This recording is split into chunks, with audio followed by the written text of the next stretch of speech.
بسم اللہ الرحمن الرحیم السلام علیکم ورحمۃ اللہ۔ ملکی حالات کو دیکھتے ہوئے جو ملٹری اسٹیبلشمنٹ ہے وہ سب سے زیادہ پریشان لگتی ہے، اور اسی وجہ سے جو ملٹری اسٹیبلشمنٹ کی ٹاپ کی جتنی کمانڈ ہے ان کی جانب سے general Asim Munir army chief کو یہ واضح طور پر بتا دیا گیا ہے کہ اگر ملکی حالات اسی طرح سے چلتے رہیں گے تو پاکستان کا اس قدر کباڑہ نکل جائے گا کہ اس کی واپسی کرنا، اس کو اپنی اصل حالت میں واپس لانا ناممکن ہو جانا ہے۔ اور یہ پاکستان کی جو ٹاپ ملٹری کمانڈ ہے ان کی جانب سے اس حکومت کو بڑا واضح طور پر بتا دیا گیا ہے۔ اس حکومت کو جو میسج دے دیا گیا ہے وہ بڑا کلیئر ہے کہ اب آپ نے گھر جانا ہے، اب آپ نے اسمبلیاں ریزالو کرنی ہے، ملک کے اندر الیکشن کال کرنے ہیں اور شہباز شریف نے استعفیٰ دینا ہے۔ یہ بڑا کیٹیگوریکلی اس حکومت کو بتا دیا گیا ہے، سمجھا دیا گیا ہے۔ جو جنرل عاصم منیر کی ملاقات ہوئی تھی شہباز شریف کے ساتھ وہ آخری ملاقات تھی،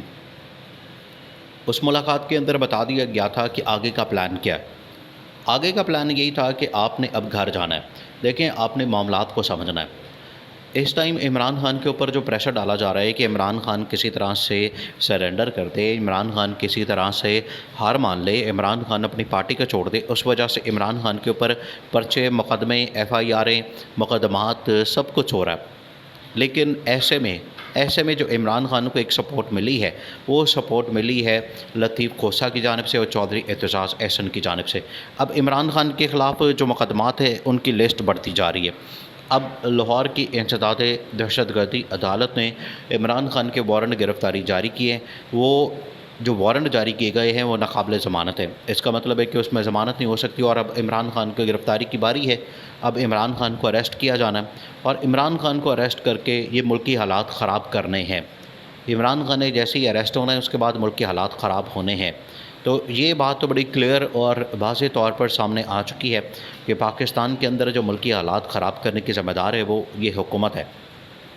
حکومت یہ چاہتی ہے کہ ہم عمران خان کا کسی طرح سے پتہ صاف کریں، عمران خان کو راستے سے ہٹائیں، عمران خان کو مائنس کریں، عمران خان کا تیا پانچا کریں، عمران خان کو سسٹم سے نکالیں، عمران خان کو حراست میں لیں اور ڈسکوالیفائی کریں، پیچھے سے ہم الیکشن اناؤنس کرتے ہیں۔ تو جتنی دیر تک عمران خان ڈسکوالیفیکیشن میں، اریسٹ میں، حراست میں ٹائم گزارے گا اتنی دیر میں ہم الیکشن کروا کے اپنی مینپولیشن کر کے، دھاندلی کر کے، سیٹیں نکال کے حکومت بنا کے بیٹھ جائیں گے، منجی ڈا کے بیٹھ جائیں گے۔ پھر عمران خان چاہے باہر آ جائے، چاہے وہ آزاد ہو جائے، چاہے اس کی ڈسکوالیفیکیشن ختم ہو جائے، کچھ بھی ہو جائے، ہمیں اس سے کوئی پرواہ نہیں۔ اصل مقصد یہ ہے کہ ہم نے حکومت نکالنی ہے۔ لیکن جو ٹاپ ملٹری کمانڈ ہے پاکستان کی، ان کو اب نظر آ گیا ہے کہ حکومت کیا پلان کرنا چاہ رہی ہے، زرداری کیا پلان کرنا چاہ رہا ہے، اور نون لیگ کیا پلان کرنا چاہ رہی ہے۔ ان کو اندازہ ہو گیا اس بات کا، اس وجہ سے ان کی جانب سے اس حکومت کو واضح طور پر بتا دیا گیا کہ ملکی حالات بہت تیزی کے ساتھ بگڑے ہیں، اور اگر اسی طرح سے ملکی حالات بگڑتے گئے،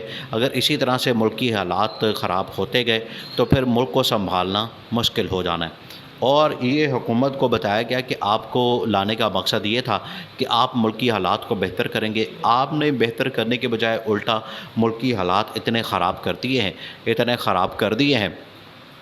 کہ جو ملکی حالات 2-3 سال میں ٹھیک ہونے تھے، 5 سال میں ٹھیک ہونے تھے، وہ اب 50 سال کا 100 سال بھی لگ جائیں تو ملکی حالات ٹھیک نہیں ہوں گے۔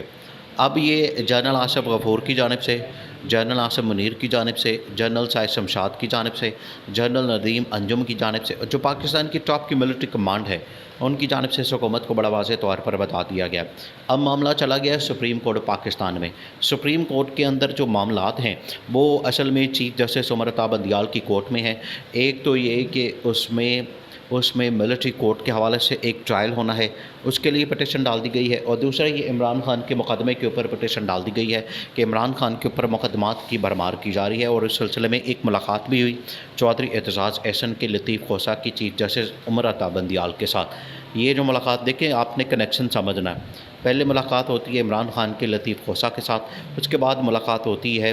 لطیف کھوسہ اور چودھری اعتزاز کی چیف جسٹس عمر عطا بندیال کے ساتھ۔ اس کا مطلب ہے کہ پیغام پہنچا دیا گیا ہے اور اب عمران خان کو ریلیف ملنے والا ہے۔ یہ جو بیٹھے ہوئے ہیں، یہ جو سازش کر کے، پلان کر کے، منصوبہ بندی کر کے عمران خان کو مائنس کرنے کے، یہ تمام کے تمام منصوبے اب بے نقاب ہونے ہیں، اور ایک ایک کر کے آخرکار انہوں نے دوریں لگانی ہے، کیونکہ اب کھرا ان کی طرف جا رہا ہے، اب معاملات ان کی طرف جا رہے ہیں۔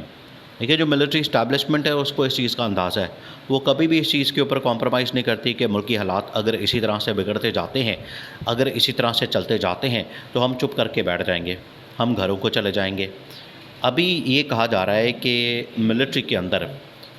کے اندر بہت بڑی صفائی ہو رہی ہے۔ جو پاکستان کے اندر 9 مئی کا واقعہ ہوا اس کے اندر جتنے لوگ پائے گئے، خاص طور پر ملٹری کے اندر، ان کے خلاف سب سے پہلے ایکشن ہونا ہے، ان کے خلاف سب سے پہلے کارروائی ہونی ہے اور ان کا کورٹ مارشل ہونا ہے۔ دیکھیے اس میں تو کوئی شک والی بات نہیں ہے، اگر ان کا کورٹ مارشل ہوتا ہے تو وہ تو ادارہ ہے، وہ ان کا ادارہ ہے، اس ادارے کے اندر ان کا کورٹ مارشل ہو سکتا ہے، لیکن عمران خان کم از کم اس ڈومین میں نہیں آتا۔ عمران خان ملٹری کا آدمی نہیں ہے، عمران خان ایک سیاستدان، ایک سویلین آدمی ہے۔ اس وجہ سے اس کا جو ٹرائل ہے ملٹری کورٹ کے اندر، اور ساری وکلا برادری، ٹاپ کے وکیل، ججز، جو سول سوسائٹی ہے، وہ ساری اس بات کو سمجھتی ہے کہ عمران خان ایک سویلین آدمی ہے اور اس کا جو ٹرائل ہے وہ ملٹری کورٹ کے اندر نہیں ہونا چاہیے۔ یہ پوری اسٹیبلشمنٹ کو اس چیز کا اس بارے میں کنوے کر دیا گیا، اور اب یہی مسئلہ بن گیا پاکستان میں، کیونکہ اسٹیبلشمنٹ چاہتی ہے کہ اس کی ذمہ داری حکومت لے، حکومت چاہتی ہے کہ اس کی ذمہ داری اسٹیبلشمنٹ لے۔ اب یہ دونوں کے درمیان اپنی ایک لڑائی پڑی ہوئی ہے کہ اس کی ذمہ داری کون لے، اس کے اوپر وہ بلی کے گلے میں گھنٹی کون ڈالے۔ اب اس کے اوپر سارا رولا پڑا ہوا کہ کون اس کو حل کرے، کون اس کے پیچھے جائے، کون اس کے اوپر ایکشن لے، یہ سارا رولا پڑ گیا۔ اب کسی کو سمجھ نہیں آ رہی کہ عمران خان کو ہم نے اگر پار لگانا ہے، عمران خان کو مائنس کرنا ہے، حراست میں لینا ہے، تو اس کے بعد بندوبست کیا کیا جائے، ووٹرز کا، سپورٹرز کا، جو الیکشن ہونا ہے وہ کس طرح سے لیا جائے،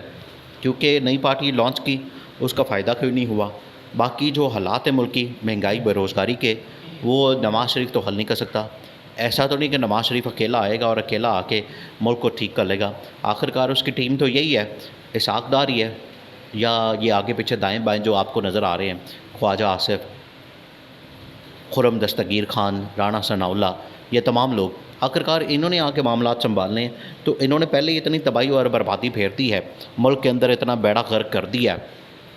ملک کا کباڑا نکال دیا ہے، معیشت کا پٹھا بٹھا دیا ہے اسحاق ڈار نے، تو آ کے نواز شریف کون سا کوئی بہت بڑا تیر چلا لے گا، اور ایسا تیر چلا لے گا کہ راتوں رات ملکی حالات ٹھیک ہو جائیں گے۔ نہ نواز شریف کے پاس کوئی راستہ ہے، نہ اس حکومت کے پاس کوئی راستہ ہے، نہ نون لیگ کے پاس کوئی آپشن ہے، نہ پیپلز پارٹی کے ساتھ پاس کوئی معاملہ ہے۔ تو اب مسائل بہت بڑھ چکے ہیں، اس حکومت کو بھی اس چیز کا احساس ہو گیا ہے، اور اسٹیبلشمنٹ نے اس حکومت کو ڈنڈا دے کے اس چیز کا احساس دلایا کہ آپ نے اپنے آپ کو سیدھا کریں، بندے کے پتر بن جائیں۔ اگر آپ اسی طرح سے کرتے رہیں گے تو ملک پھر نہیں سدھرے گا، ملک کی حالات اگر اسی طرح سے رہے تو پھر اس کے بعد کوئی بھی نہیں سنبھال سکتا۔ اس وجہ سے اس حکومت کو میسج چلا گیا گھر جانے کا اور استعفیٰ دینے کا۔